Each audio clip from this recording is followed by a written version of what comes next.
Hoje em dia é diferente.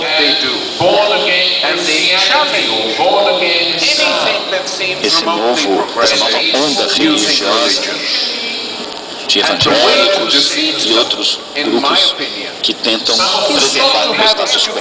Alguns nem sabem que é isso que estão fazendo, mas no fundo é isso que eles fazem. E desafiam qualquer coisa que é progressista, e eles utilizam a religião para fazer isso. E como nós podemos derrubá-los, na minha opinião, não é atacando a religião. Sabe, isso nunca funciona. A única maneira que você pode derrotar esse tipo de fundamentalismo religioso é criar uma estrutura socioeconômica que não deixe as pessoas tomarem este rumo nessa direção. Ou seja, um sistema educacional adequado, de graça, universal, ou seja, universidade de graça.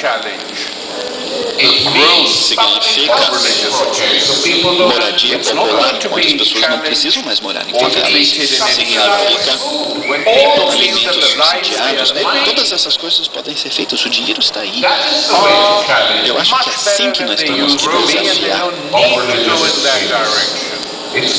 os extremistas religiosos.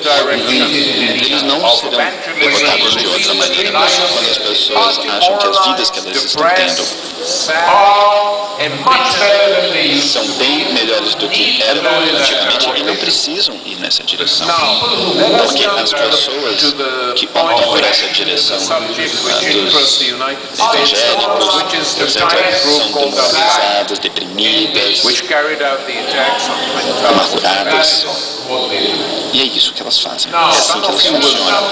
Muito bem. Agora, vamos chegar num assunto que interessa mais os Estados Unidos, que é um pequeno grupo chamado Al-Qaeda, que foi responsável pelo atentado contra o Pentágono. Eu acho que alguns de vocês devem saber que no século XIX e no início do século XX houve uma tradição muito forte de anarquismo no mundo todo, mas principalmente na Europa. E pequenos grupos anarquistas faziam o quê? Eles matavam chefes de Estado, colocaram bombas em cafés. Então eles diziam só é possível fazer isso com esta ação. Então eles diziam que essas ações eram feitas para aumentar essas ideias, e com essas ações eles conseguiriam conscientizar as pessoas. Mas não funciona assim.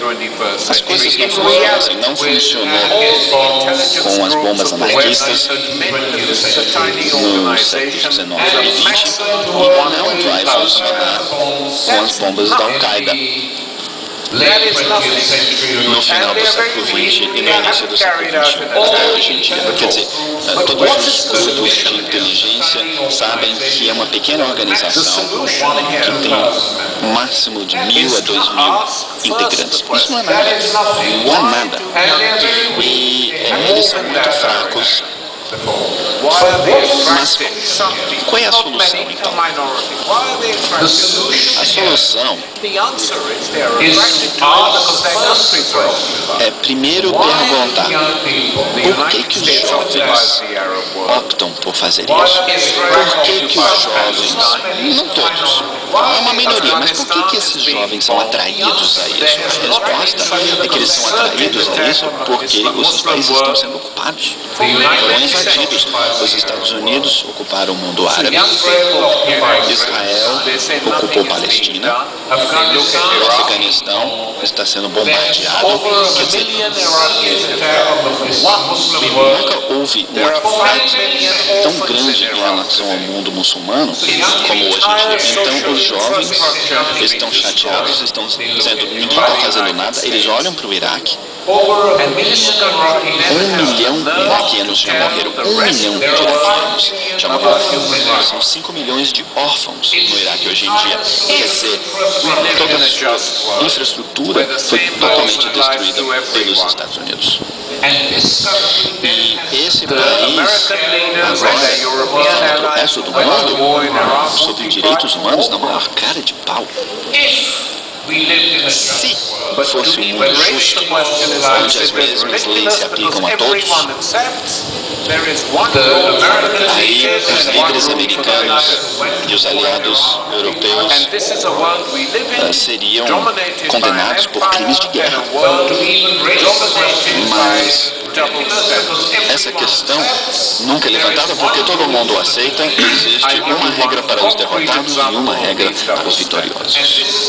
E é um mundo no qual nós vivemos, dominado por um império, e um mundo dominado totalmente por essas contradições. Então eu tenho um exemplo muito concreto dessa contradição. Alguns meses atrás, estudantes fizeram uma manifestação em Teherã, no Irã. Uma manifestação contra o governo. E uma jovem mulher foi atingida por uma bala perdida e ela morreu. Uma jovem iraniana. Vocês se lembram disso? Acho que alguns de vocês se lembram. E por que nós nos lembramos disso? Porque foi um incidente que foi veiculado na televisão todos os dias. Estava em todos os jornais, no mundo todo. Mas naquele mesmo dia, mísseis americanos. Naquele mesmo dia, mísseis americanos mataram 50 mulheres e crianças no Paquistão. No mesmo dia que essa iraniana morreu. Mas isso vocês não viram na sua televisão, a morte desses 50 inocentes. Isso você não leu nos jornais. Mas naquela parte do mundo, todo mundo ficou sabendo do que tinha acontecido. Então, é isso que eu quero dizer com essa contradição imperialista. E isso se espalha pelo mundo todo, né? No mundo todo. E cada evento pode se tornar uma grande novela. E as pessoas ficam tristes, mas elas não sabem o que está sendo feito no mundo. Porque a maioria não é relatada pela mídia internacional. Praticamente todas mostram as mesmas imagens, as mesmas notícias. Então, contra todo esse tipo de fundamentalismo, nós temos que lutar da melhor forma possível. As pessoas fazem através de manifestações, sabe? Esse sistema capitalista está entrando em colapso. Houve That system is collapsing. Countries are collapsing. Greece collapsed, Ireland collapsed. There are now rumors that Spain might go under. And if that happens, then that's the end of the European Union.